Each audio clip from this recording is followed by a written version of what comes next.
lived on this territory for millennia. Their culture and presence have nurtured and continue to nurture this land. The Ottawa Police Services Board honors the people and land of the Algonquin and Anishinaabe Natives.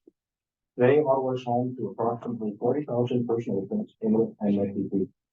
Ottawa's Indigenous community is diverse, representing many nations, languages, and customs. The Ottawa Police Services Board honors all First Nations, Inuit, and Métis people for their valuable past and present contributions to this. Thank you. I'd like to begin with the confirmation of the agenda that the Policy and Government Committee confirmed the agenda of the 19th December 2022 meeting. Is the agenda confirmed? Confirmed. Okay. Confirmation of the minutes. Like the Policy and Government Committee confirmed the minutes number 10 from the 12th May 2022 meeting. Are the minutes confirmed? Confirmed. Thank you. Is there any business arising from the minutes? Right. Thank you. Let's now move to items of business. We have one item of business on the agenda today, and that is a discussion on the board's procedure bylaw. The board does routine reviews of the policies and bylaw from time to time, and this review was part of the board's 2022 work plan.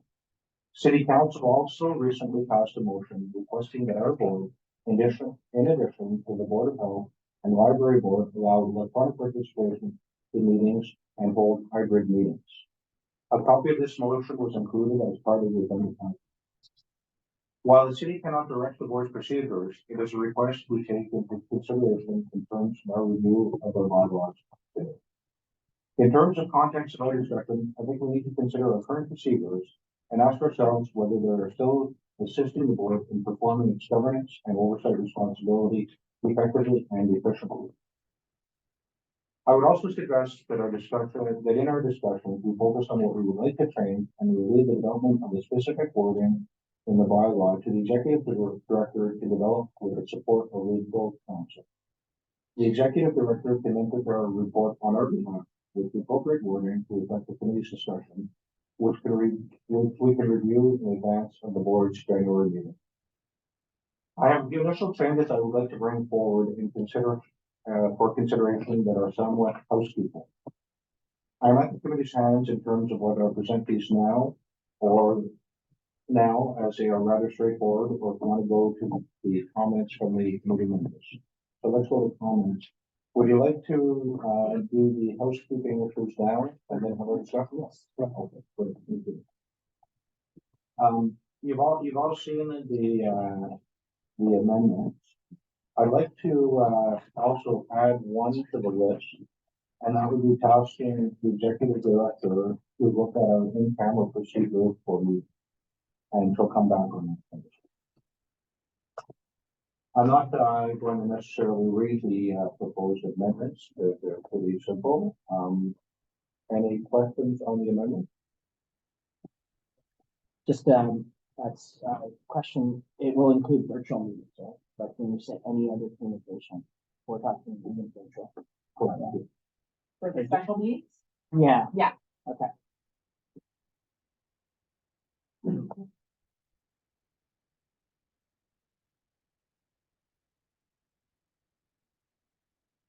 Any other questions on the amendment? Okay. Gary? Okay. Okay, now we'll move on to today's agenda item on hearing public delegations. The board needs to improve the ways in which it engages with the community to gather input to inform the way it carries out its responsibilities. Currently, the Police Services Act only refers to community consultation by boards in the context of business planning. However, the board recognizes that there is value in hearing from the community outside of the business planning cycle. I think today we can discuss some of the improving engagement related to business discussed at our meeting. I think we also need a broader and more long-term strategy for engaging with the public in a more meaningful and productive way that ensures we're hearing from a variety of voices from the community. We have heard from many community members that the current process for hearing delegations at our monthly meetings is not meeting their needs, and for a variety of reasons. Some community members feel it is not safe space due to the presence of police. Others feel it is not a safe place, as there have been instances where delegates have been targeted as a result of speaking at our meetings. We have received feedback that the process is not accessible since our meetings are held in person. We have also encountered delegations that have been disruptive to the board proceedings whereby delegates have ignored the closed doors. I think there's an opportunity for us to change the process for random delegations that leverage the board's existing resources while also providing increased accessibility and fairness to all. I'm going to go through some possible changes for the hearing of delegations for our discussions. We could, in fact, hold a separate session for delegations on the same day as the board's first monthly public meeting. This separate session can be 1 hour, 1 hour in length, time of session to be determined. Sessions can be done virtually over Zoom to increase accessibility and also provide a space that some delegates find safer. We could keep current time limits of 5 minutes. However, if more than 12 delegates register, time can be reduced to 3 minutes per delegate to allow more people to speak. Delegates will be registered on a first come, first served basis. However, priority can be given to speakers who have not previously delegated within the quarter, meaning if a delegate has already spoken, their name will be placed after any new speakers. A high-level summary of the comments made can be presented by the chair at the public meeting. Deadline to register to speak can be changed to 2 or 3 hours before the session to allow board staff time to compile the final list and advise the board and speakers. Board can determine if any limitations are to be placed on topic. For example, are delegations limited to speaking to business items on the upcoming agenda, excluding the chair and chief's verbal reports, which are only presented at the meeting? Board presence at the session could include a rotation of members. For example, the chair, executive director, BA plus 2 board members on a predetermined rotation. Board can still hold additional sessions for public input on an ad hoc basis to gather feedback on specific topics. For example, the budget. I'd open it now for comments on this. There are a number of different items there. It's definitely a change for us. I think, you know, personally, I'd like to see productive public delegations. I'd like to see public delegations coming to us, not fearing the environment, as we've heard from some, and give everybody an equal voice. So with that, I open it up to discussion. So, yeah. So in principle, I think I support going to a virtual format for public delegations because we heard clearly that there was a desire to have a virtual online way for the public to access the board. So in principle, I support that. Also support the fact that it should occur prior to our board meeting and should be reflective of the agenda. And there, what I would say is that we should prioritize delegations that are actually speaking to agenda items. And then if there is time left over, I would support the principle where people can come in and provide any additional comments or views that they want to express after whatever's on the agenda has been spoken about. The other thing that's interesting is the limitation of board members. I think we should have it so that all board members who are able to attend it, just like we currently do for our board meetings, that attend the public agenda. So I think it's important that full participation of the board, as much as is possible, should be a part of that public delegation. So if I understand correctly, have a minimum number of board members that must be there. For quorum purposes. But everybody is welcome to attend and encouraged to attend. Yes. Okay. Yeah. That's so that's sort of my preliminary comments, just hearing the proposal. And I think it would in keeping with sort of the open, transparent process that we want and accessibility to the board. The only other comment I have is to make sure that we're kind of respecting what was passed by city council as well. So for our open meeting, so we've got to make sure that it's in line. So I know we're taking it back. The executive director will take our suggestions back. So we'll just have to find a means to make sure that we respect the city motion as well, That if possible. absolutely, we take it into consideration, Yeah. but that we have that discussion. Yeah. If I may ask as well, on board presence, are we in agreement that that the chair plus 2 board members will form quorum? And then once again, I encourage everybody to attend. That's fine with me. Thank you, Slim. Good comments. Any other comments? Suzette? You're opening it to our side. Oui, madame. I was just gonna ask about costs. Do we anticipate any cost to the change of model? No, we already have a Zoom subscription, so that wouldn't generate any additional costs. Okay, because one of the rationales, one of the things we talked about is the cost of having a completely hybrid model and not having additional staff. So the way we would run this would not require. This is not hybrid. This is not. So you would have a separate Zoom only session that Randa and I would both be able to manage on behalf of the board. And then the regular meeting, from what I'm hearing, would still remain in the current format, which is in person with a live stream of the meeting, but there's no hybrid participation. Good. Okay, got it. Because I did want to make sure that was clear when people are contacting me. And I would say, I've had many people contact me and say, I would like to come, but I would rather not speak to the police. I'd like to speak to the board. I think that's a very good thing. One other comment I would make is at the school board, we always had people produce what they were going to say ahead of time, because there is a challenge when you say you must speak to an agenda item and they just don't, right? And then you're stuck in the middle of saying, and like on the fly saying, is this actually to the agenda item or not? And so what we always had at the school board was people sent in what they were going to say ahead of time and they stuck to it. They read from it. So we were assured that they were actually going to do that. As well, we could sense if there was something that was inappropriate ahead of time, because we've seen that in our board meetings where people have made inappropriate comments.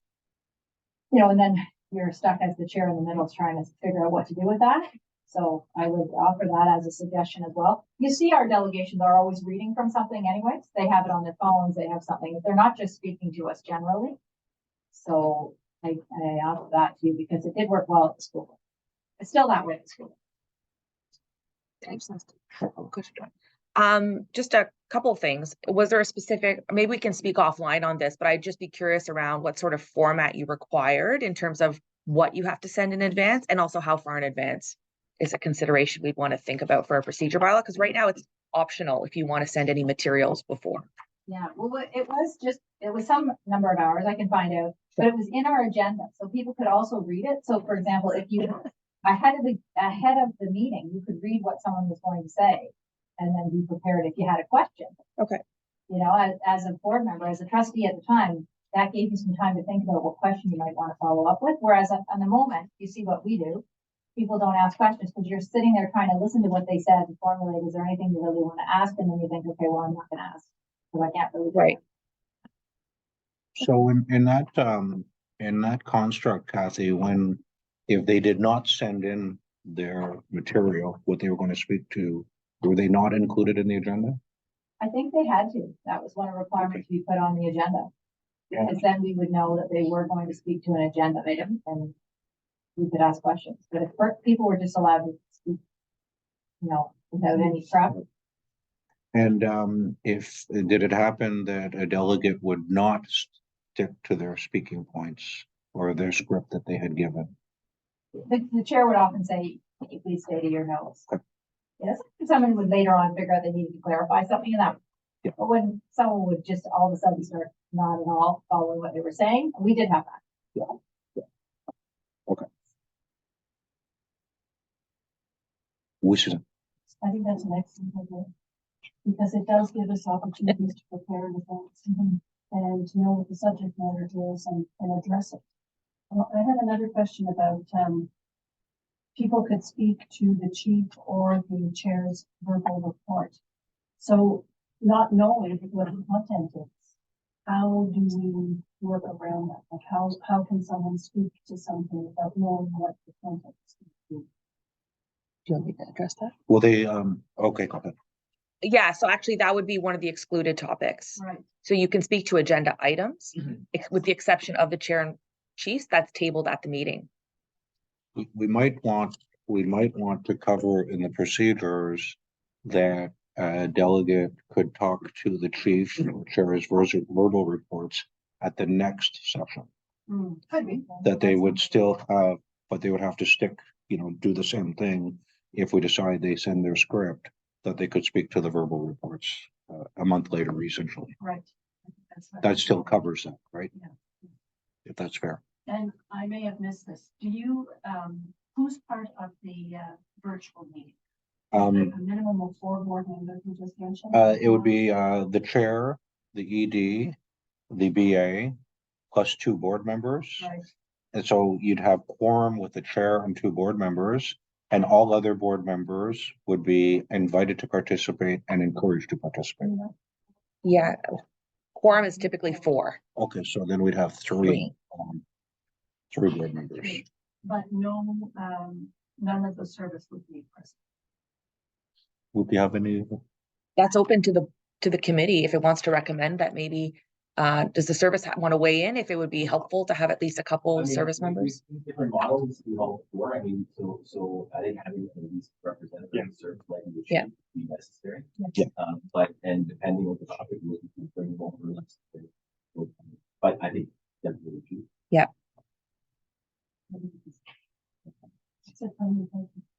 On the chief's verbal, sorry, can I just add one thing with chief's verbal? So currently though, you don't, just for the board's awareness, we were new for chief verbal after the delegations about 3 years ago. So that was a purposeful decision because the decision at the time was the chief should be hearing the delegations and then respond. So it was, you never had a chance for an Right. offer. Just trying to clarify that. That's a good point. Yeah. That's it. Any other? Hi there, I have a quick question of clarification. First of all, Councilor Curry, I want to know, I delegated to school board after you were a trustee, and what they would make us do, depending on if it was 2 minutes and 4 minute delegation. Sometimes I wouldn't have everything prepared, but they had us write down when they're speaking, a basic point that we would complete, even if my PowerPoint wasn't ready. But, so it wasn't always exactly what we were gonna present, but an outline of it. I wasn't clear for the delegations that were gonna take part on Zoom before the meeting. Would they be publicly available through a YouTube channel, or would it just be, I wasn't sure on that one. Like, would people be able to view those delegations, or would it just be done via So it would likely just be through Zoom, but it would be a publicly available link. So Okay, people could sign up to listen in for sure, but they would have to register in advance if they want to speak, just so that we have an idea of speakers. Like arguments. Yes. okay, perfect, thank you. Yeah, can I, Absolutely. so I really like Kathy's idea. I think that's really important because I think one of the things as well is that when people come to speak to the board, the delegations come, if they speak about something that the board can't do anything about or has no relevance to the board, that's just not helpful.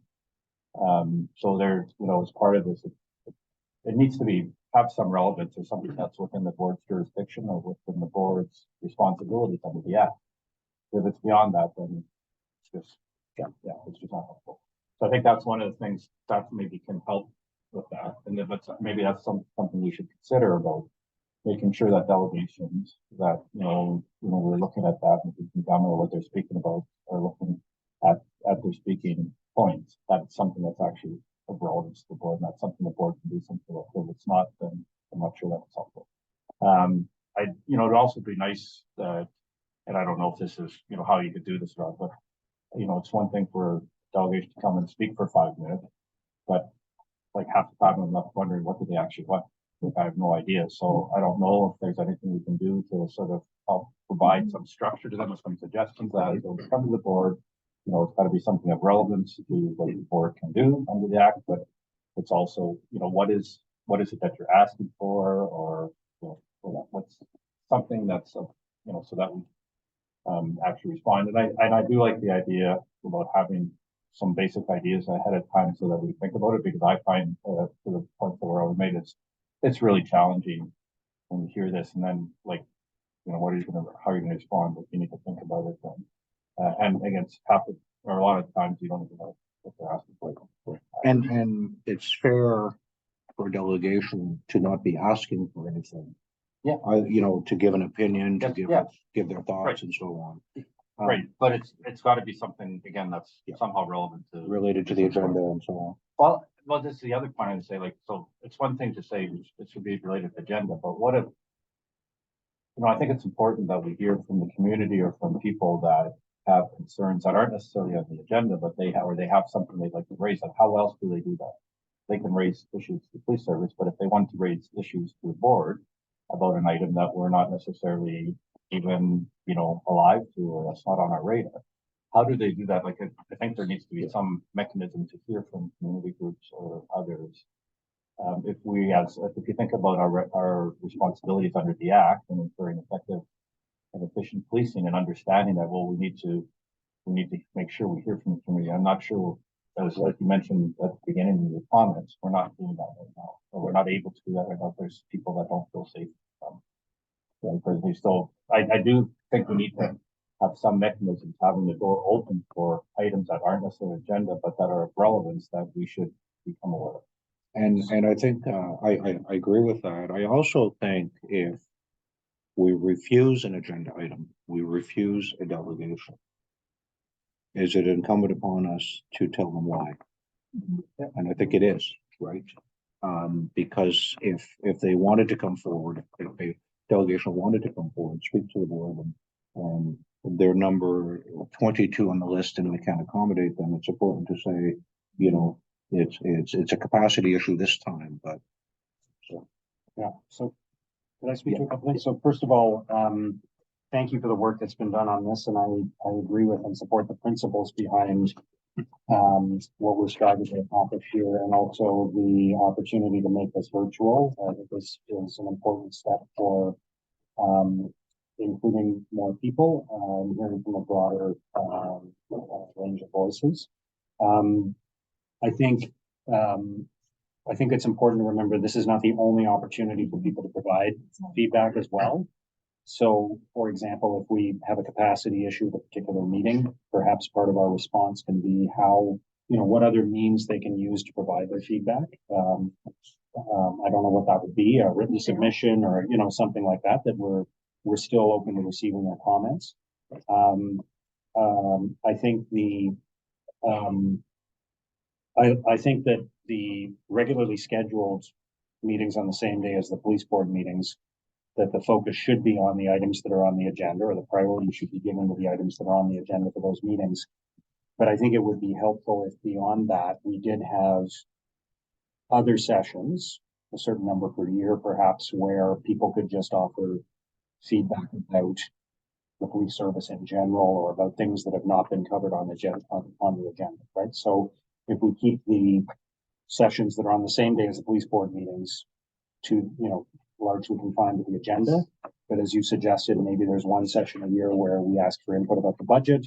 Maybe there's another session or two sessions a year separate from these where we're just soliciting input about the police service in general. That will allow people to offer their more general comments in those discussions rather than sign up for the regularly scheduled ones on the day of the police board meetings with the intent of providing that input. So it allows for both kinds of feedback to be provided, but it allows for the ones on the actual day of the police board meetings to be a more focused, to be more focused on the agenda.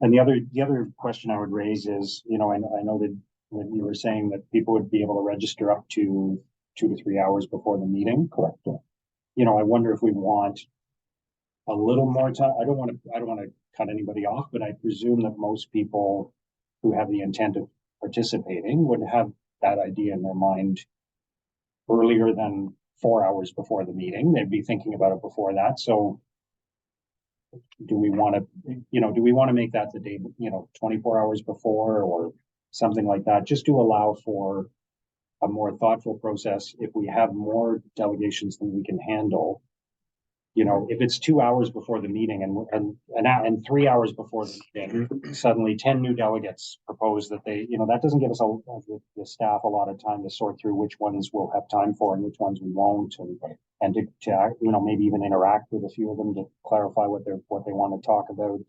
It may be helpful to have a little bit more time to allow for a more thoughtful sorting of which delegates will present and which won't, based on our criteria. Would that work 24 hours? Yeah, that would be helpful actually for Randa and I, 'cause that way. And I don't think it constrains too many people. I don't think this is a last minute decision for a lot of people. They know when the police board meetings are, they know when they're coming up, and they are planning to participate, well in advance of 3 hours before the meeting. I think that's very helpful for staff, for sure. Yeah, thank you. Okay. Suzanne? I'm just thinking our meetings are always on Mondays. And so what if we were to look at a Thursday? That would be the maximum time that we could register, and that we give our staff the time on Friday to have the list prepared and be able to get back to the speakers and tell them. So you're on the list, you will have an opportunity to speak at Monday's meeting. Because I don't know if we've decided what time this virtual meeting would be held at, but it would give us that extra day between when they register and the meeting itself to get back to them, to respond to them, and to tell them that they will be speaking on Monday. Typically, when does the agenda go out? So the agenda goes out on Wednesdays. We try and get out as quickly as possible, but sometimes it's end of day Wednesday. So maybe you could do. I would make it just knowing the inner workings of the office. I think Sunday at midnight, because a lot of people come home on the weekend, they read something that's on the paper, they want to speak. I think still that would give Krista enough time to wake up in the morning and have the list. You do need people, like just the schedule of like the agenda goes at 2 or 3 o'clock. It might get covered in the media. It's very tight. I think giving people the weekend is necessary to give people the thought before and not dealing with this on daily basis. I guess it depends what time the meeting is on Monday, though, right? Yeah, because if you do it in the morning, then that's Sure, you're right. So, but The other thing is if we're going to have a chance to see some of that, so we can think about it beforehand. We need to concentrate. The school board, we So have their what they have written out in the agenda. When we got the agenda, there was the item, all the allegations, what they were about to tell us, so we could think about it on the weekend ahead of time. That would be a challenge just in terms of when I'm getting the materials from the service. Like we literally get it out as quickly as we can on Wednesdays. So no, it's usually in the afternoon. So when we advertise the meetings themselves, right? We advertise the meeting, is it 2 weeks ahead of time, 1 week ahead of time? The meeting date is advertised maybe a week in advance because that's predetermined every year. But the actual agenda items, we don't finalize that until literally the Wednesday we send our ad to clerks. Right, so, guess what I'm trying to say is we can either advertise the fact that the agenda is going to be sent out on a certain date. Right. And we can also put that on our website. There are other ways that we can get that message out. I think. So may I suggest, I think until we know what time, so if the police board meeting's happening Monday, until we know what time this delegate meeting is going to happen on the Monday, I think it's hard to know when we'd have the cutoff, right? Because if the delegate meeting, if the police board meeting's at 4 and the delegate meeting's at 2, then we've got some time during the day on Monday. If the delegate meeting is at 9 or 10 in the morning on Monday, then it's a different, there's almost a whole lot of being lost, right? So I think we need to establish that before we set the timetable for everything else and work backwards from that. And the delegate meeting has to be accessible, right? Because that is one of the things we've heard back. The meetings are not accessible. So even 2 o'clock may not be accessible to many people on a Monday afternoon, but like a lunch hour may. So we've got to just think through if it's virtual, what would be the ability for most people to take time and participate or to watch. And that means we could also probably move up our the meeting itself from 4 to earlier in the day if that's means accessible for other people to participate or coming in person. do we want to make the decision that the virtual delegate meeting will be a noon to one on Mondays of the board meetings? Sure. Sure. It's our decision, right? Yep. Okay. Now, if If it's, that's the case, then I'd make the, the deadline for people to indicate that they want to speak. I'd make it, Friday morning or Friday at noon or something to give Friday afternoon and Monday morning, the time for staff to sort through the applications and if there's more than we need, then they've got time to contact people and so we don't want staff doing that on the weekend. So if we said, Friday at noon to put Yeah. your paper, give somebody who's putting a lot of thought into creating their speaking points, so on and so forth, gives them, a full day and a half and, they can come prepared. And I mean, if it happened that the police board meetings were on Tuesday. Right. And we were doing these delegate meetings Tuesday at noon, then we'd be saying Monday at noon, which would be, it's because the weekend's in the middle that it's, so we're saying one business day. Prior to the delegate meeting. I think that's fair. Yeah. I think we all agree. One question, will this apply to committees as well, and like FAC committees specifically for the budget? Well, it's up to this committee if it It's up wants to the to board. capture all the delegations as part of these monthly sessions. Because committees are ad hoc, right? They don't have a set schedule. So what the committee could recommend is that the delegations happen specific, the general delegations or agenda specific delegations happen on a monthly basis on the fourth Monday at noon, with the option for the board to have ad hoc sessions where needed on specific topics like budget, where we think there'll be more interest, or any other policy decisions that the board may bring forward. That's a good point. You should cover it, don't, because the board does have an FAC meeting for the budget specifically, typically. You guys can change that with mine, but it has worked well, so those apply as excellent. Yeah, the board would just provide direction that it's going to have that would be one of the ad hoc sessions. It wouldn't be an automatic. Any other thoughts, comments? We determined now that the delegation meeting will be at noon, the Monday up. Yes, And have we talked about the time of the board meetings? If we want to change that. we have not talked about that.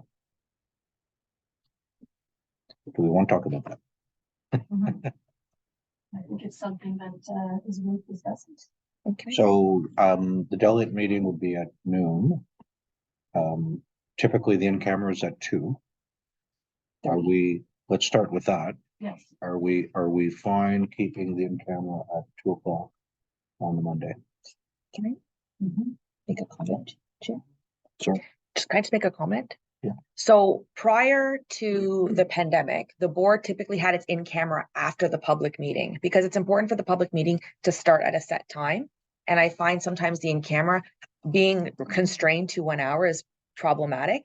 So if the board is going to consider its start time, it may want to consider going back to having your in-camera after your public meeting. And then so setting the start time for your public meeting. And the public meeting is live streamed and the recording is posted from an accessibility standpoint for people who aren't able to tune in if you guys start earlier. So I just want to make that note. Yeah, but if people were making the delegation, they want to go back to work, then they would miss the actual board. Whereas if we had our in camera while they were still finishing their workday, then they could get back on for the regular. I think that was a thought too. There's a recording available too, but yes, you're right. If they wanted to capture the live stream, then they'd have to go back and watch the recording.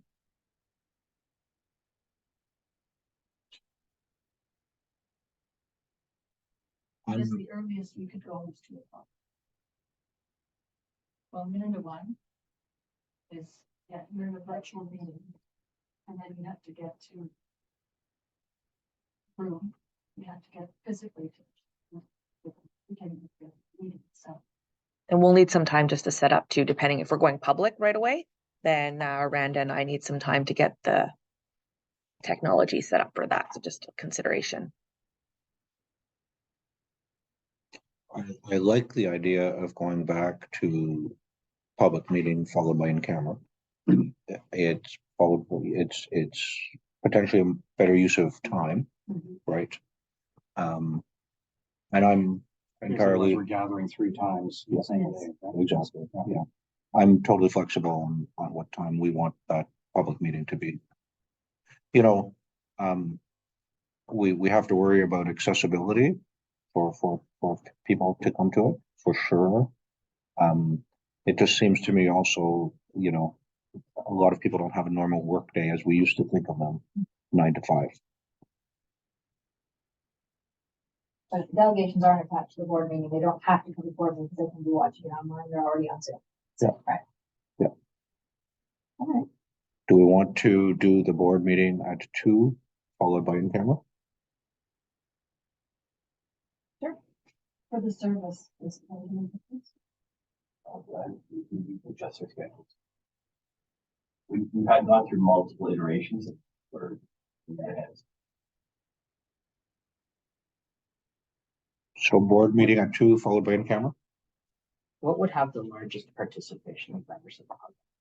If the current, like when you say you've gone through multiple iterations. So you would be falling in line with the city's approach, just so this isn't some kind of outlier though. The city does its business from 9 to 5. There's no committees that I'm aware of after 5 p.m. unless something's changed. And so this would be very much in line with the city on how it does it. So how do people, so the question then would be, how do people watch council? From a business perspective, it could be beneficial for business. So they become a business. Yeah. That's a positive.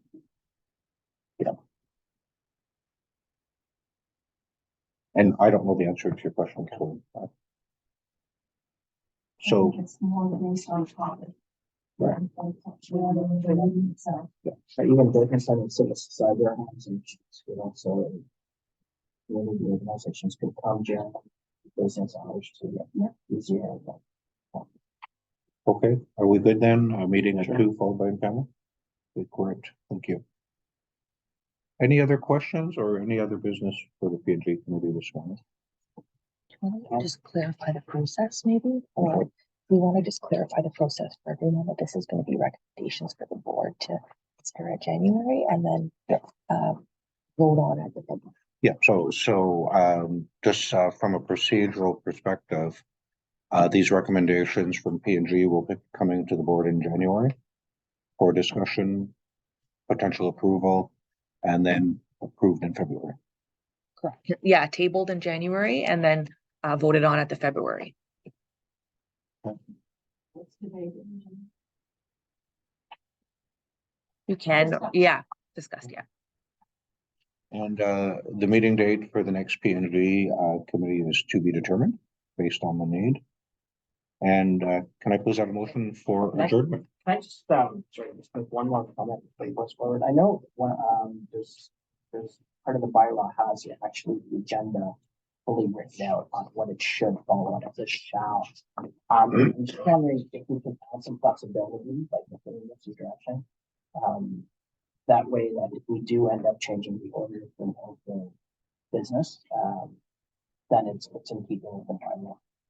Absolutely. So order of business, yeah, I'll make a note of that. Yeah, because sometimes we don't flow in the order that it's correctly listed in, so, and it's a shall ending.